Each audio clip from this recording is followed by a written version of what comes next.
Ela Turin stood before the mirrored doors of Aurelio Couture, clutching her entry pass as if it were the only thing keeping her steady. The glass walls, the polished lobby, the hum of luxury and quiet pressure, everything felt too bright, too perfect, too foreign.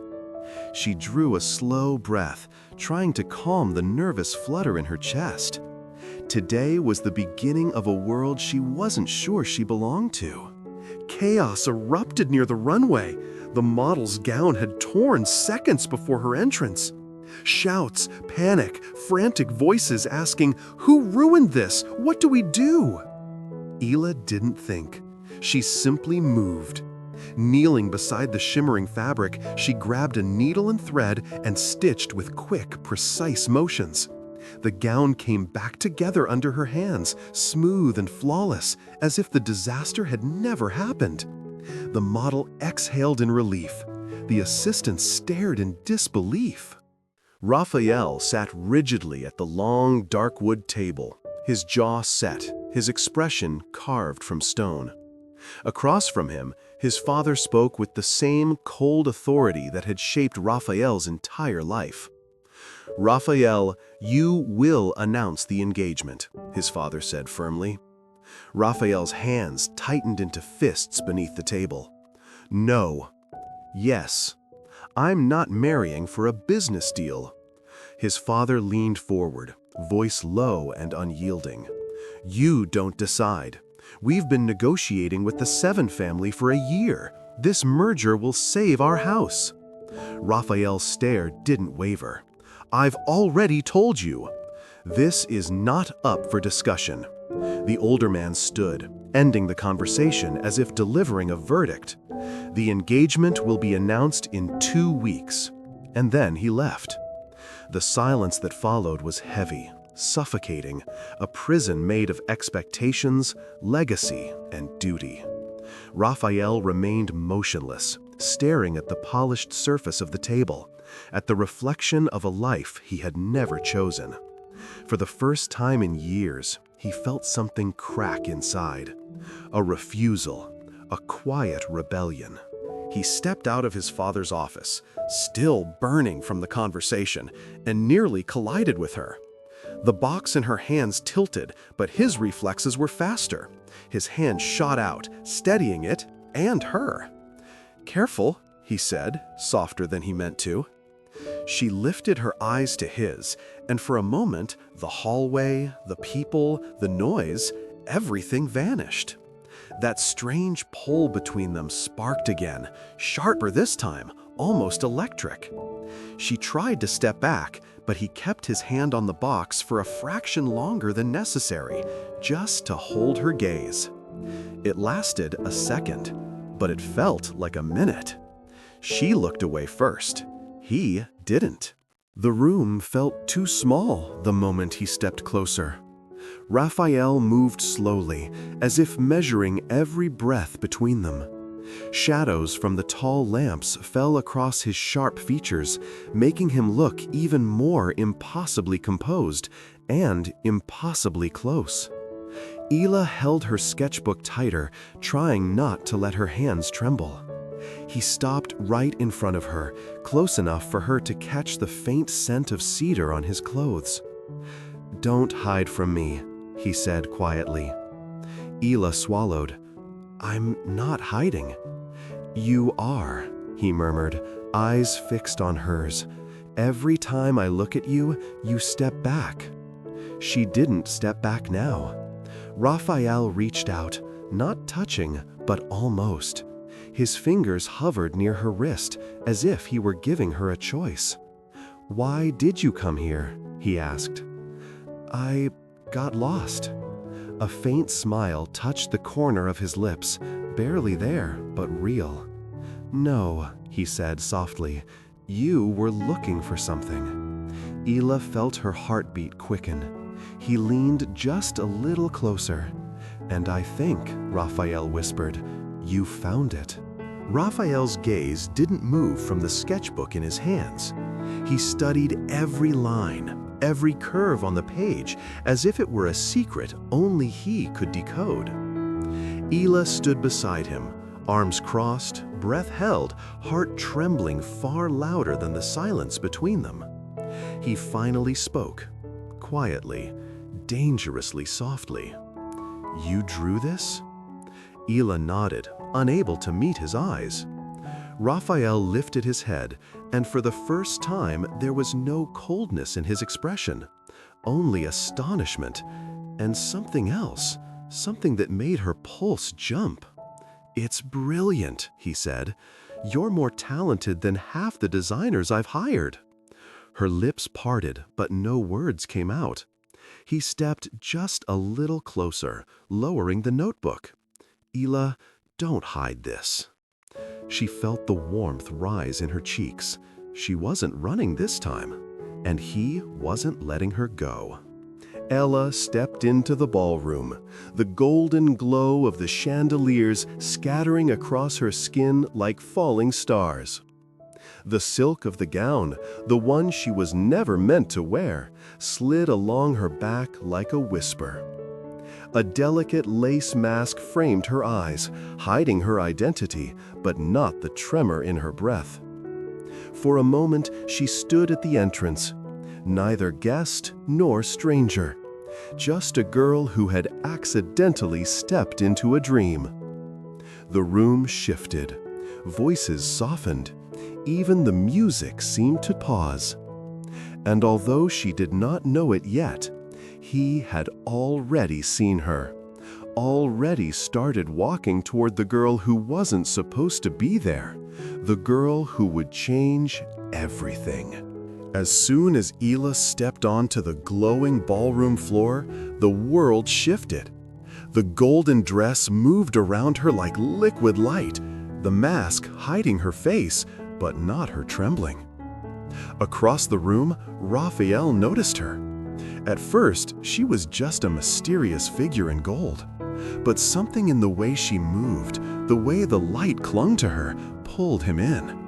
He approached, slowly, as if drawn by an invisible thread. "May I have this dance?" he asked. Ela lifted her gaze, and he froze. "Ela!" Her name escaped him as a rough whisper. They began to dance, cautiously at first, then closer, drawn together by something neither could ignore. His hand rested on her waist, too sure, too tender for strangers. Her heartbeat fluttered beneath his palm. The music faded, and flashes erupted around them. Photographers, reporters, whispers turning into a roar. Valeria's furious stare cut through the crowd like a blade. But Raphael didn't let go. He held Ela as if, in that moment, the entire world had narrowed down to the two of them. A dance that should never have happened, and yet felt inevitable. "Enjoying the attention?" Valeria's voice was as sharp as glass. Ela froze in the hallway, clutching the folder to her chest. I wasn't." Silence. Valeria stepped closer, her eyes burning with cold fury. "You really think you can walk in here from nowhere and take what belongs to me?" Ela opened her mouth to speak, but the door to the office suddenly swung open. Inside, she heard Raphael's voice. "Valeria, we need to talk, now." Valeria turned, her face draining of all pretense. "About her?" she hissed. Ela's heart stumbled. "About the engagement," Raphael said. The door shut before Ela could hear the rest. She stood in the dim corridor, Valeria's words echoing in her chest. And suddenly, nothing felt safe anymore. Evening settled softly over the studio, the only warm light coming from the lamps above the work table. Ela stopped in the doorway, unsure whether she should enter, until she heard his voice. She shouldn't have heard any of it, but now she knew the truth.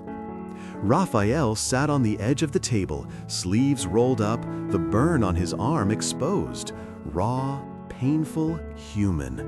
For the first time, he wasn't hiding behind perfection.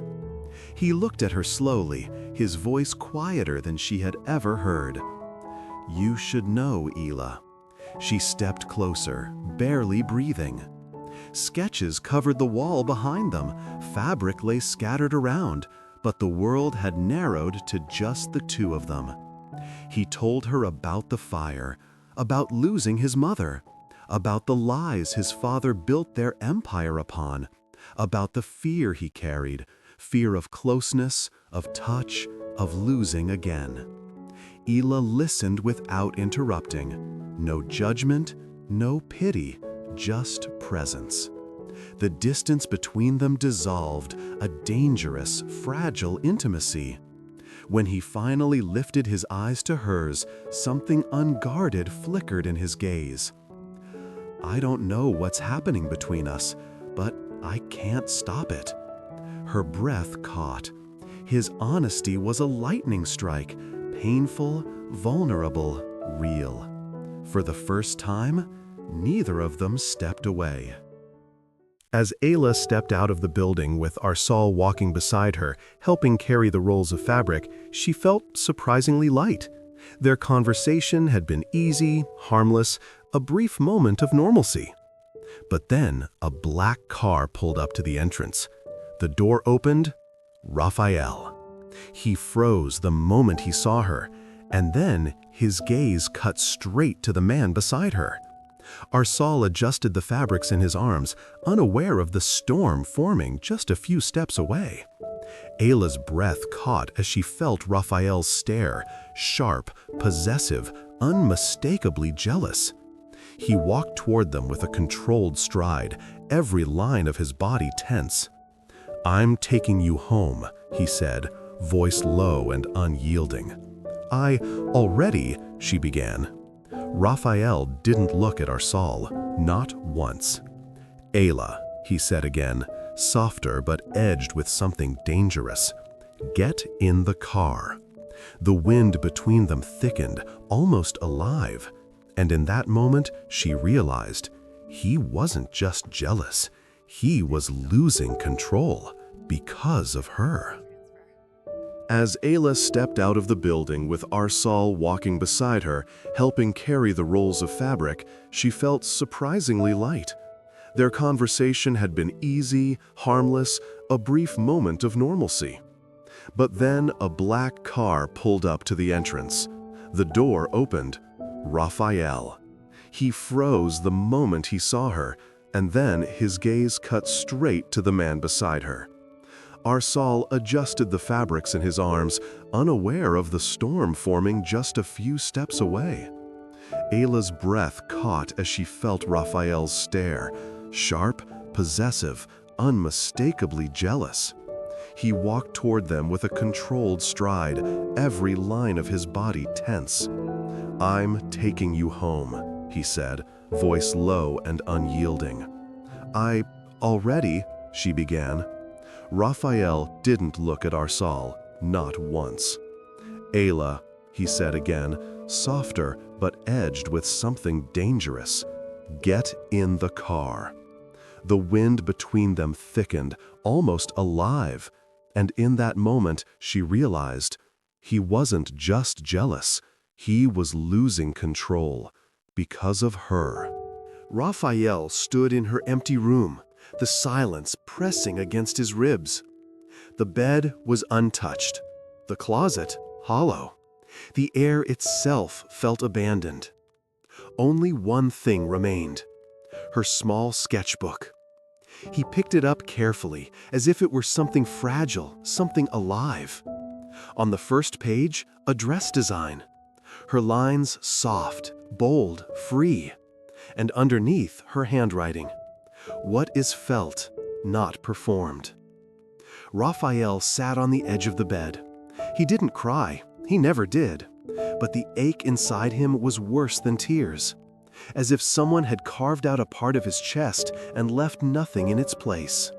The bus windows were fogged, the city melting into streaks of yellow and red behind the rain. Ela sat with her bag clutched to her chest, staring at her own blurred reflection. Her eyes looked tired, hollow, as if the night had taken something she could never return. Stupid, she whispered to herself, her breath misting the cold glass. She didn't know whether she meant the world or her own heart. Outside, Raphael arrived too late. He stood beneath her window, rain soaking through his coat, chest tightening at the darkened room above. The light that had been shining minutes ago was gone. She was gone.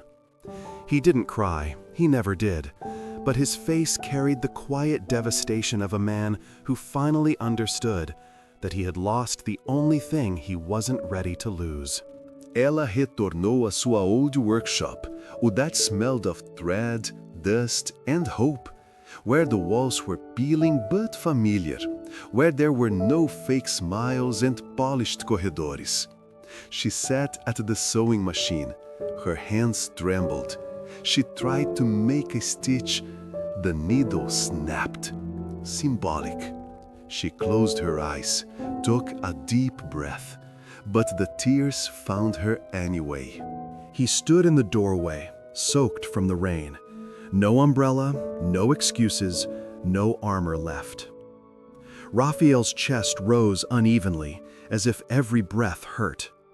His white shirt clung to him, heavy with water and regret. He looked at her the way a man looks at something he has lost and is terrified to lose again. Ella, his voice cracked. I've been looking for you for 2 days. She didn't turn fully toward him. Her hands trembled slightly on the table.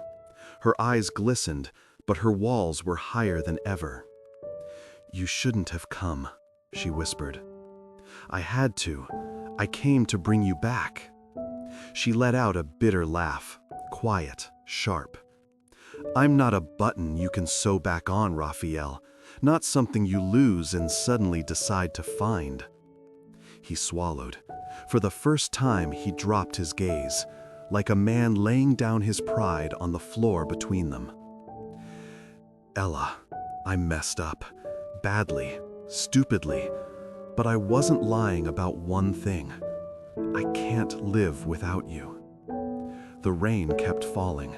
The silence between them trembled, and neither of them stepped away. Raphael closed his eyes before he spoke, as if pulling the words out of a place that still burned. I was in the studio, he began quietly. My mother came to show me her new design. She was smiling. She always smiled. His voice shook. We heard screams. The fire was already at the stairs. She pushed me out first. She saved me. He swallowed, unable to continue for a moment. And she didn't make it out, Ella whispered, sitting down beside him. Raphael nodded, a single tear tracing down his face, heavy, unwilling. I held her hand until the very last second. Then I realized I was holding nothing but air. Ella gently took his hand. And my father, was he involved? Raphael exhaled deeply. His company approved the construction. The walls collapsed too fast, bad materials. But he didn't cause the fire. He didn't take her from me.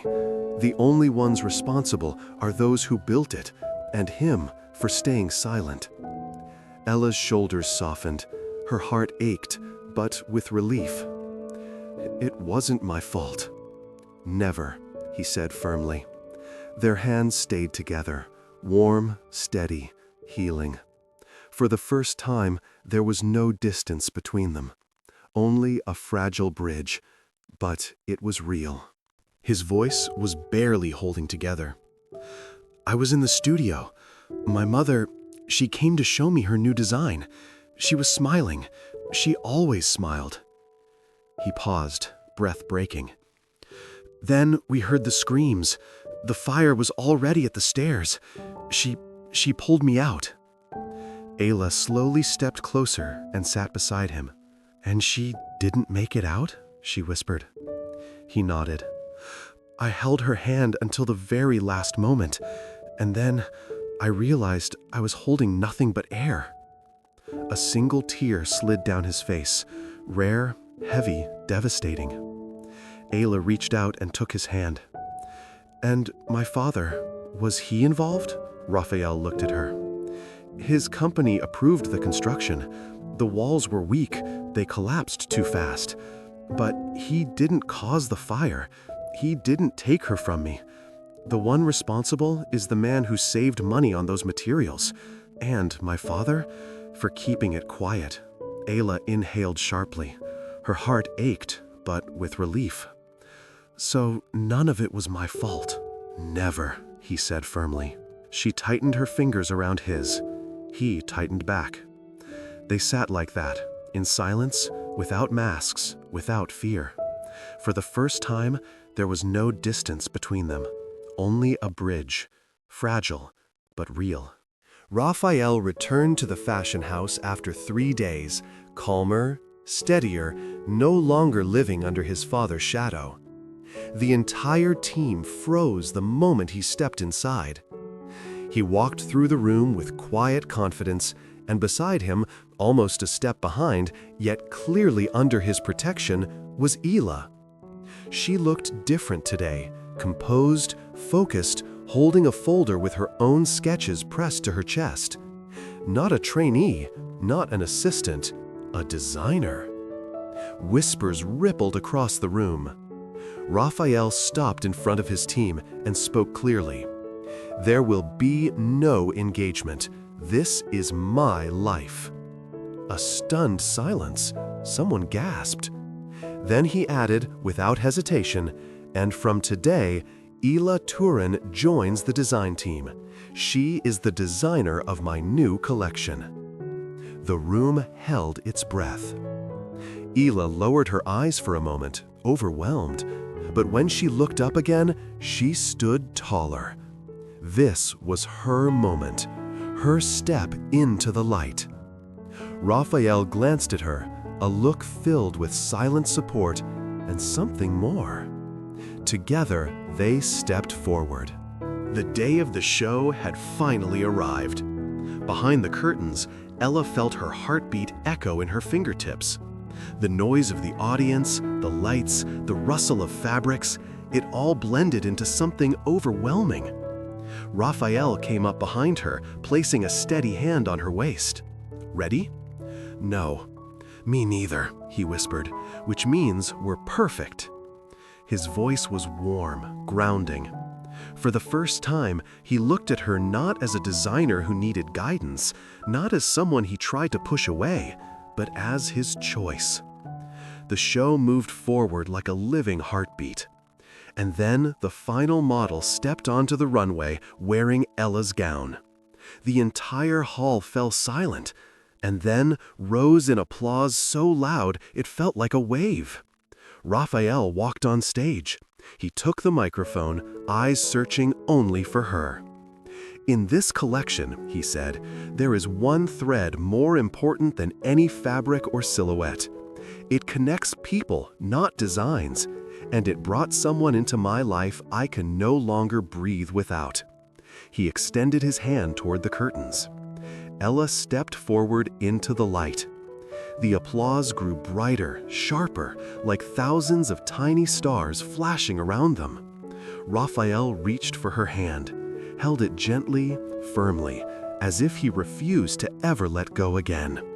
This is Ella Turin, he announced, the designer of my new collection and the woman I love. She looked up at him, and the world melted away. The stage lights, the cameras, the whispers, none of it mattered. There were no masks left, no fear, only the truth standing between them, shining brighter than the spotlights.